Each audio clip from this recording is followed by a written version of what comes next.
Hi everyone, welcome back to another zone cleaning episode. If you're new here, each week I share with everyone what I have on my list to work on in the zone that we're currently working on using the Fly Lady zone cleaning method. So if you're not familiar with that, pretty much the house is divided into 5 areas, and each week we work on an area of the home. This is just like for your deep cleaning tasks. This isn't like your regular cleaning. It's just all those things that you have to do periodically. And it's just a way to manage getting all those things done over the course of time. So each week we're working in one area of our home and focusing on a list of tasks to kind of work through over time. The idea is to do 15 minutes a day. That's kind of like what the Fly Lady recommends. 15 minutes a day in the zone that we're in, and just getting a few things done. I do it primarily one day a week, but I have been trying to, not 15 minutes one day a week, but like a longer period one day a week. And then I've really been trying to get 5 minutes in here and there during the week when I have like a 5-minute break. Maybe I'm waiting for food to boil, water to boil, or food to cook in the oven, or I just, go to sit down for a minute and I'll think, oh, I could just take 5 minutes real quick and get something done. So I've been definitely working on trying to build more of those in, because it helps get like some of those littler things done. And then when you do devote a little bit more time, you can get something a little bit bigger accomplished. But either way, the point is just that you're making progress on those like deep cleaning periodic tasks over the course of time. Okay, the other thing I want to mention is this week is going to be Zone 4. And the last few episodes, I have noted that I was going to do Zone 4 and Zone 5 as a combined episode because we skip Zone 5 in the podcast a lot, because I only put this episode out every Saturday, and because a lot of months only have 4 Saturdays in a month. We just skip the 5th week, so I don't wind up with a Zone 5 episode. And when I looked at my cleaning list, though, for Zone 5, I just feel like there's too many things on that list. I think the episode will wind up being too long if I do all of the things in Zone 4 and then all of the things in Zone 5 together. So I think I'm going to scrap that idea. And on Zone 4 episodes, again, I'll just remind everyone that if you'd rather work on Zone 5, there are plenty of other Zone 5 episodes. You could just go back and listen to one of those. If you don't like that idea and you'd rather that I do combine them together, just let me know. But I just don't want to make the episode super long and have like this crazy list of things for all of Zone 4 and for all of Zone 5. So I thought it was a good idea, but then when I started looking at how many things there actually are in both of those zones combined, I just think it's going to be too large of a list and too long of an episode. But if you feel differently, just let me know, and then I'll reconsider if maybe I want to go back to at least maybe trying out doing both together. So before we get into the list of the tasks, just a reminder that when you're doing your zone cleaning, whatever area of the home we're working on, if you have decluttering that needs to be done in that room, you want to do that as your first priority, rather than some of the other deep cleaning tasks. So whatever amount of time you have, if it's 5 minutes, 15 minutes, a half hour that you're devoting to that area the day you're working on your zone cleaning, you want to declutter first. That's always your first priority. And then if you have decluttering to do. If you don't have decluttering to do, then you're just going to work through the tasks. But if you have decluttering that you would really like to get done in that room, always work on that first until you have the room in a position, not in a position, but in the place where you want it to be as far as the amount of stuff you have in there. Because it always makes it easier to do these deep cleaning tasks if you have a manageable amount of things in the room you're working on. So this week we are in Zone 4. And Zone 4 for me is the master bedroom, the master closet, and the basement bathroom. On the Fly Lady site, Zone 4 is the master bedroom, the master bath, and the master closet. So it's pretty much the same, except I swapped out our basement bathroom with the master bath because we don't have a master bath. So because everyone's home isn't the same, you kind of have to modify the zones a little bit to match your own home. So for me, that's what we focus on in Zone 4. So what I have on my list to work on while I'm in this zone, in the master bedroom, I have clean cobwebs. And it's funny, I have to change the wording on that. I always think it sounds weird to say clean cobwebs because I'm not cleaning the cobwebs. I'm removing cobwebs. So I really got to remember to change the wording on that. So you want to remove any cobwebs, just kind of check the corners. Like usually like where I'll find a cobweb is like kind of like in the corner of the room, like in the, like where the ceiling meets the walls, where it kind of comes together in the corner. I might find one there. That's kind of like the main area. But what I'll do is I usually just take like a long duster, and I'll just kind of go around the whole like top along the wall to the ceiling, and just kind of go around the room real quick.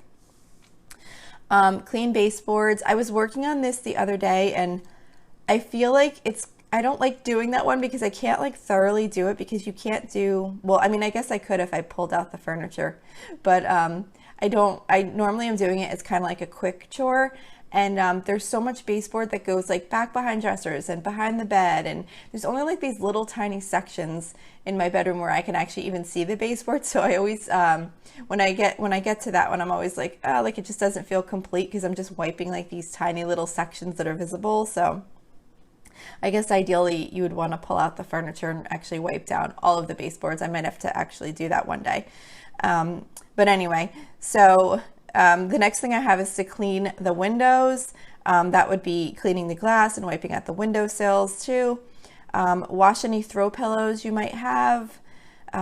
Straighten any drawers that you might need to go through. Maybe you have like a drawer with some random stuff in one of your dressers, or maybe you just want to go through your clothing and you know, maybe see if there's anything you would like to donate, or maybe some things that need to be packed away for the season or whatever, just to keep your drawers you know, straightened up. Sweep the floor and mop the floor. We have hardwood floors, of course. If you have carpet, you would want to vacuum. Dust any pictures or artwork that you have on the walls. Polish any furniture, you know, your dressers, your end tables, whatever you might have in there. We have a bed skirt on our bed, so that needs to be taken off and washed periodically. When I did my comforter, I was considering pulling that bed skirt off, but I skimped on it and I didn't do it this time. I'm gonna have to do it probably next time. But it's just such a pain in the neck to like lift the mattress up to pull the bed skirt out, and then even more of a pain in the neck is getting the bed skirt back on. So I just was like, oh, I just can't bear to do that this time, but I definitely am gonna have to do that again. So that's that one. And then clean under the bed, you know, just kind of check and see if anything has, you know, got under there by accident, maybe a sock or a shoe or whatever, and then just kind of either vacuum or sweep it out and just, you know, clean under the bed. Again, and wash the comforter. That's what I have for my master bedroom list. And I just actually did the comforter, which is, for some reason, when I do my comforter in the washing machine, I don't know if it's like slightly too big, but I always feel like sometimes it looked cleaner before I put it in the wash. I mean, not that it ever looks dirty, but like when I put it in the wash, it like kind of, I guess it like bunches together, and then there'll be like a big like dust kind of spot that'll like dry on like one section of the comforter, and it drives me nuts. And I even do like a pre-soak and everything, and it seems to fit fine, but I guess just because it like is kind of big and it like kind of all folds in on itself. But anyway, I'm like, I swear it looked better before I washed it. So if anyone has any tips on that, I'd love to hear them, like how to get your comforter to get cleaned better in the washing machine, if anyone else has that same issue. Anyway, on to the master closet. So our closet in the master bedroom is really just a regular closet. It's not like a master closet like that you would walk into. It's just like a regular closet that you just hang stuff. There's like a bar and like a little shelf that you could put some stuff above. So there's really not too much for me to do in there. I do have to check the top shelf periodically because things will get kind of stuck up there that maybe don't really belong, or that need to be dusted off or relocated. So that I have to do. Sweep the floor in the closet, and then I have like a shoe storage like shelf where it's got like maybe like, I don't know, 3 racks of shoes, I think. And I just sometimes will take off, I actually just did this, sometimes I'll take off all the shoes and then just kind of wipe down the rack with just like a microfiber cloth or something, just to kind of dust it off, and then put all the shoes back. It's also a good time to check and see if there's any shoes on there that you don't want anymore, that maybe you want to donate or throw away if they're just too junky. I know sometimes like old sneakers and stuff, obviously you probably don't want to donate them depending on their condition. But yeah, so then I'll do that. So that's all I really have for the master closet. I guess if you had a walk-in closet, you might want to reorganize some shelves, maybe vacuum or mop the floor, things like that.